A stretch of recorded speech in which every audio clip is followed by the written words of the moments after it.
All right, so 7-1, problem number 1, we want to know which of the properties are properties of the probability density function. We're going to select all that apply. So there were just two.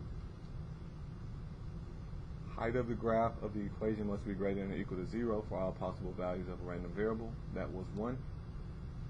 Graph of a probability density function must be symmetric. No, that was normal. High point, the value must be standard deviation. Nope. Probability that x takes on a single value is greater than 0. That was not 1. Total area under the graph of all possible values of a random variable must be equal to 1. Yes. And I think that was it. So that was the first one. We had two definitions.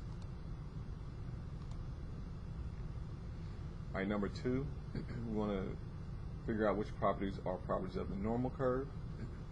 Okay, the graph of the normal curve is symmetric. Yes. Area under the normal curve to the right of the mean is 1. Nope. That was half. The high point is located at the value of the mean. Yes. The high point is located at the value of the standard deviation. Nope. Area under the normal curve to the right of the mean is 0.5. Yes. And the graph of the normal curve is skewed right. Nope.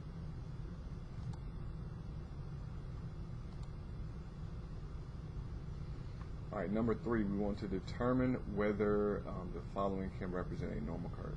So normal curve comes and just flattens out as we go. It does not curve back up. So I would say no. So we have several different no's. Select all that apply. So let's look. So it says no, the graph has multiple peaks. Well, there's only one high point, so that would not be the case. It says yes, and we're thinking no. It says no because the graph is not symmetric. Well, this graph is symmetric. It looks even on both sides.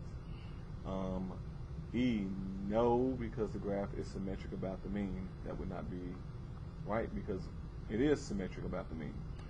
F, no, because the graph has a single peak. Nope, we do want a single peak.